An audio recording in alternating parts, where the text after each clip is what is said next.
아킬레스, 헥토르. 이름만 들어도 가슴이 막 뛰는 전설적인 영웅들의 시대, 바로 트로이 전쟁이죠. 무려 10년이나 이어진 이 거대한 전쟁은요, 당연히 용맹한 전사들의 칼과 창이 맞부딪히는 소리로 가득했습니다. 그런데 만약에 이 전쟁의 향방을 가른 진짜 결정적인 무기가 우리 눈에는 보이지 않는 그 무언가였다면 어떨까요? 자, 그럼 본격적으로 한번 파헤쳐 볼까요? 오늘 우리가 함께 추적해 볼 이야기는 바로 트로이 전쟁의 승패를 뒤흔든 보이지 않는 화살의 정체입니다. 신화와 역사, 그 아슬아슬한 경계에 숨겨진 비밀을 지금부터 따라가 보시죠. 이 미스터리를 풀 첫 번째 단서는 그리스 신화 한복판에 있습니다. 네, 바로 올림포스의 신 아폴론의 분노에서 시작된 그 보이지 않는 화살 이야기입니다. 아폴론 하면 보통 태양이나 음악, 이런 이성적인 이미지를 떠올리시겠지만 사실 그의 또 다른 얼굴은 바로 무시무시한 활의 신이었습니다. 그의 손에 들린 저 황금활과 화살은요, 단순한 무기가 아니었어요. 신의 분노 그 자체를 실어 나르는 정말 무서운 힘을 가진 상징이었죠. 바로 이 화살이 트로이 전쟁 미스터리의 첫 번째 열쇠입니다. 자, 여기서 정말 흥미로운 지점이 나옵니다. 호메로스의 대서사시 일리아스를 보면요, 아폴론의 화살이 곧 역병을 의미하는 걸로 나와요. 그러니까 옛날 사람들한테는 도무지 이해할 수 없는 이유로 수많은 사람들이 죽어나가는 이 끔찍한 현상이 바로 신이 쏘아 올린 분노의 화살처럼 보였던 겁니다. 사건의 발단은 이랬습니다. 그리스 연합군의 총사령관이었던 아가멤논 왕이 오만하게도 아폴론 신을 섬기는 사제의 딸을 함부로 대했던 거죠. 딸을 돌려달라는 사제의 간절한 애원을 비웃은 대가는 너무나도 컸습니다.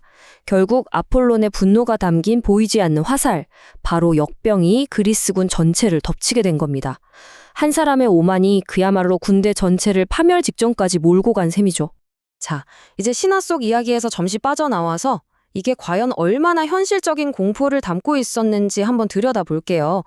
신화와 역사는 여기서 정말 놀랍도록 서로를 닮아 있거든요. 생각해보세요. 지금처럼 과학이나 의학이 발달하지 않았던 시절에 갑자기 옆집 사람이 이유도 없이 쓰러져 나가는 거예요. 얼마나 무서웠겠어요? 당연히 사람들은 하늘을 보면서 이건 신의 벌이라고, 우리가 뭔가 큰 죄를 지어서 신이 노한 거라고 생각할 수밖에 없었겠죠. 그리고 바로 이 비교를 보면 그게 확 와닿으실 겁니다. 왼쪽은 신화 속 트로이의 역병이고 오른쪽은 실제 역사에 기록된 아테네의 역병이에요. 이 두 사건은 신화와 현실이라는 차이가 있지만 큰 전쟁 중에 터져서 한쪽 세력을 완전히 무너뜨릴 뻔했다는 점에서 정말 소름 돋게 닮아 있습니다. 당시 아테네 역병의 참상은 기록만 봐도 정말 끔찍해요. 학자들은 아마 장티푸스였을 거라고 추정하는데요. 환자들은 불덩이 같은 고열과 찢어질 듯한 갈증에 시달렸고 목과 혀에서는 피가 흘러나왔다고 합니다. 결국 스파르타와의 전쟁을 이끌던 아테네의 위대한 지도자 페리클레스마저 이 무서운 병 앞에서 쓰러지고 말았죠. 그리고 이 숫자를 한번 보세요. 약 66%. 당시 아테네 인구의 3분의 2가 이 역병 하나로 목숨을 잃었다는 뜻입니다. 도시 인구 3명 중 2명이 사라진 거예요. 상상이 가시나요?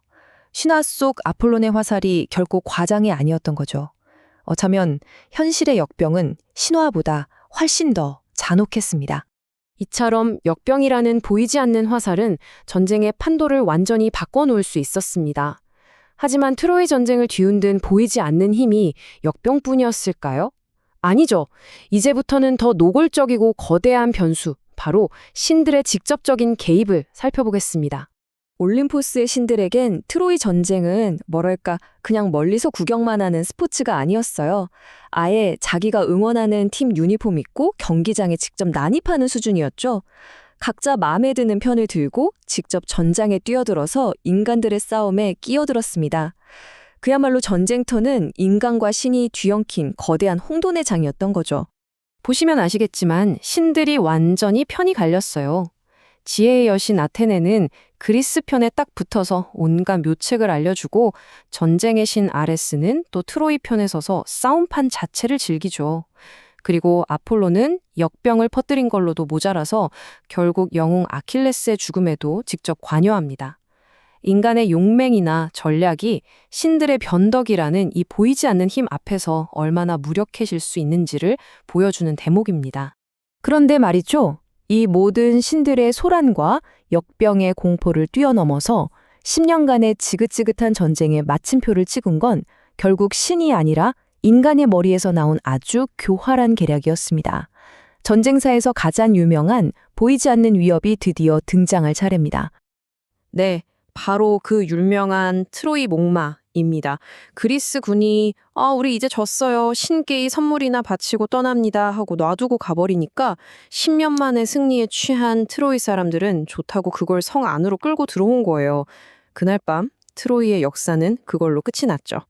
그런데 여기서 잠깐 우리가 너무나도 당연하게 생각하는 이 목마, 이게 정말 문자 그대로 거대한 나무, 말 모양이었을까요? 어쩌면 이것도 일종의 상징, 어떤 거대한 사건에 대한 은유는 아니었을까요? 학자들 사이에서도 의견이 아주 분분한데요. 몇 가지 재밌는 가설이 있어요. 첫 번째는 사실 그건 성문에 부수는 거대한 공성 무기였는데 위장하려고 말가죽 같은 걸 덮어놔서 목마라고 불렸다는 설이죠. 또 다른 설은 더 흥미롭습니다. 바다의 신 포세이돈이 지진의 신이기도 하고 동시에 말의 신이기도 했거든요. 그러니까 어쩌면 강력한 지진으로 트로이 성벽이 무너진 걸 신화적으로 목마라는 이야기로 표현한 게 아니냐는 겁니다. 자, 이렇게 신화와 역사를 오가면서 트로이 전쟁에 보이지 않는 화살들을 추적해 봤는데요. 그럼 이 오래된 이야기가 지금 여기를 사는 우리에게 던지는 메시지는 과연 뭘까요? 정리하자면 트로이 전쟁은요, 우리가 생각하는 것처럼 단순히 참과 칼의 힘으로만 승패가 갈린 전쟁이 아니었던 겁니다. 그 이면에는 질병이라는 생물학적 무기, 신들의 변덕이라는 초자연적 개입, 그리고 인간의 속임수라는 심리전, 이 세 가지 거대한 보이지 않는 힘이 아주 복잡하게 얽혀 있었던 거죠. 이 모든 비극을 예견했던 사람이 딱 한 명 있었습니다. 트로이의 사제 라오콘이었죠. 그는 목마를 성 안으로 들이면 절대 안 된다고 선물을 들고 온 그리스인조차 두렵다고 외쳤습니다. 하지만 그의 경고는 신들이 보낸 뱀에 의해 끔찍하게 묵살되고 맙니다. 숨겨진 위험에 대한 이토록 강력한 경고가 또 있을까요? 그리고 바로 이 지점에서 이 선물로 위장한 위협이라는 개념이 수천 년의 시간을 훌쩍 뛰어넘어 지금 우리 곁에 와 있습니다. 고대에는 적군을 숨긴 나무말이 위협이었다면 지금은요, 바로 합법적인 파일인 척 위장해서 여러분의 컴퓨터로 들어오는 악성 코드, 우리가 트로이 목마라고 부르는 바로 그 바이러스죠.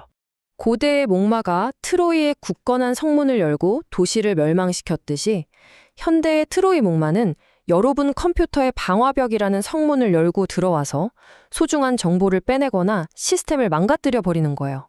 방식은 첨단 기술로 바뀌었지만 상대를 속여서 스스로 문을 열게 만든다는 그 본질은 놀라울 정도로 똑같습니다. 자, 오늘 이야기를 마무리하면서 이 질문을 던져봅니다. 우리가 신화라고 부르는 것들은 단순히 재미로 읽고 넘기는 오래된 이야기책에 불과할까요? 아니면 전염병이나 교묘한 속임수처럼 형태만 조금씩 바뀔 뿐 우리 인류가 영원히 맞서 싸워야 할 보이지 않는 위협에 대한 아주 오래되고 지혜로운 경고문일까요? 판단은 여러분의 몫입니다.